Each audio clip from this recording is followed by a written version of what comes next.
God and Man. Guideposts for Spiritual Peace and Awakening. Written by Masahisa Goi. Chapter 3. Part 1. Real World. Spiritual World. Subconscious. And Physical Worlds.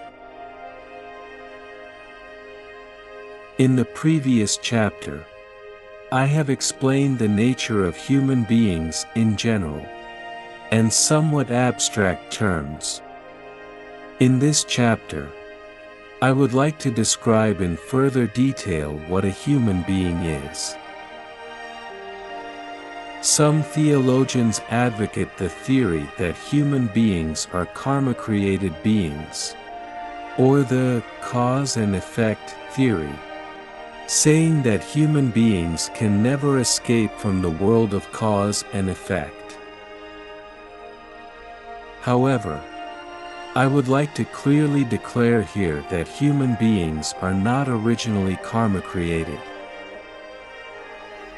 If they were karmic creations, they would have to reincarnate forever and continually experience lives of hardship mixed with pleasure. Nay, lives of much hardship with little pleasure, and would never rise above them. If this were true, to be born as a human being in this world would be very unfortunate, and the existence of God would lose all value. It does appear that the phenomenal world is surely being moved by the law of cause and effect. However, when we think of the deep and irresistible longing for God that flows in the depths of the human mind, we cannot help seeing the bright light within the true nature of human beings.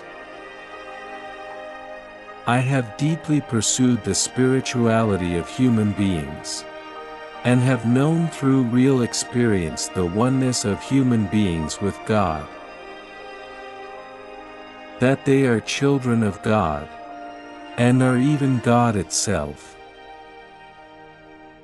Now I would like to describe the origin of human beings, which I have been able to realize through oneness with God. A human being is originally light that comes forth from God.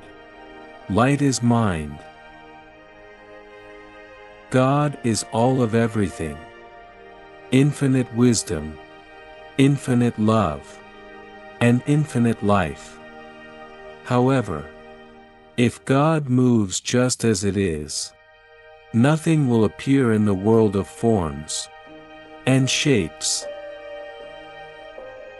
If infinity were to move just as it is, infinity would be forever infinity, and would never become finite.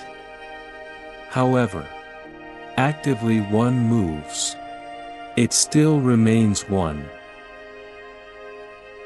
Unless infinity becomes a number of finites, or unless one divides itself into two, and then four, the world of forms and shapes cannot be created.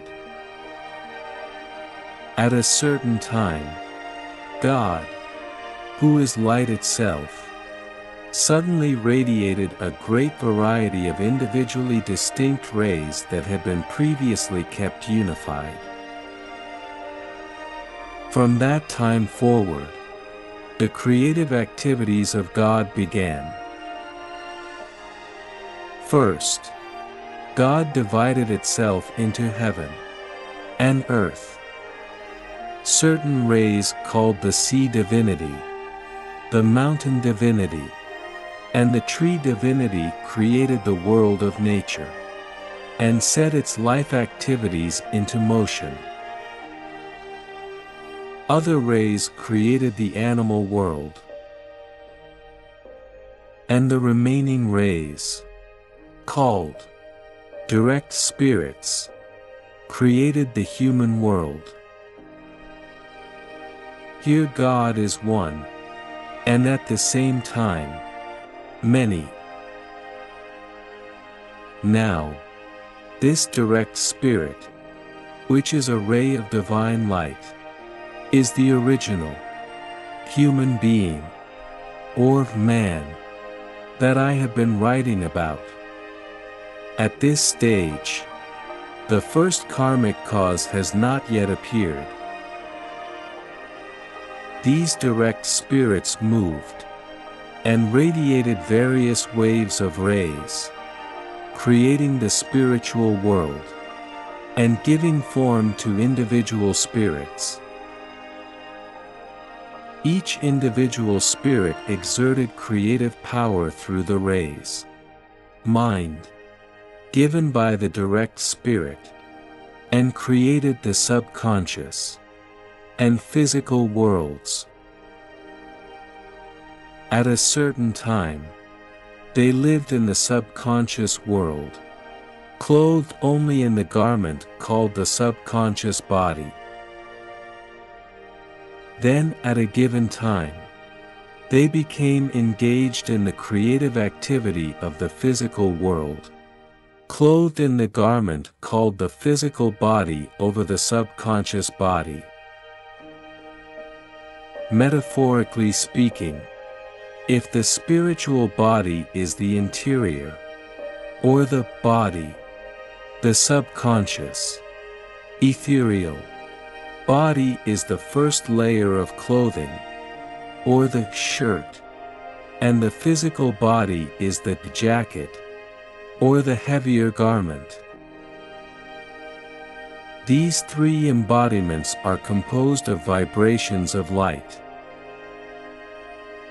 As for the physical body, its light waves are very rough, its flowing speed is slow, and its waves are heavy. The individual spirit is exquisitely fine light with a vibration that originally enabled it to move freely. However, while moving to and from the physical world, it unknowingly assimilated with the slow movement of the physical body, and gradually lost its fineness. Each of the individual spirits, who had initially created the physical world, and who were engaged in the activity of forming the creation of God there, fell into the pupal stage. Like the silkworm who weaves a cocoon, and confines itself in it, and gradually its wave of light became impure. This is the same principle as the clearness of a rapid river, and the impureness of a slow-moving stream. The individual spirits then began to neglect directing their thoughts to the direct spirits, their parents, and started to engage in an easier creative activity by placing emphasis on waves of light, thoughts, that had accumulated in their subconscious, and physical embodiments up until then.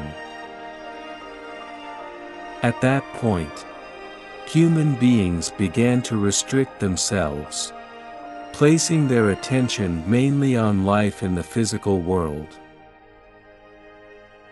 However, the thoughts, or vibrations of light, that were generated by the individual spirits when they started their creative activities were the original cause and effect, true good, that came from God. Thoughts that were conceived later, starting from the time when the individual spirits began to restrict themselves to the physical world, formed the first karmic causes. So began the tragedy of humankind. In other words, to free themselves from limitation, each of the individual spirits, who had restricted themselves, tried to take freedom away from others. Instead of seeking from the direct spirits, who are vertically linked to them in parent-child relationships. They started to take from other individual spirits, who are horizontally linked to them as brothers and sisters.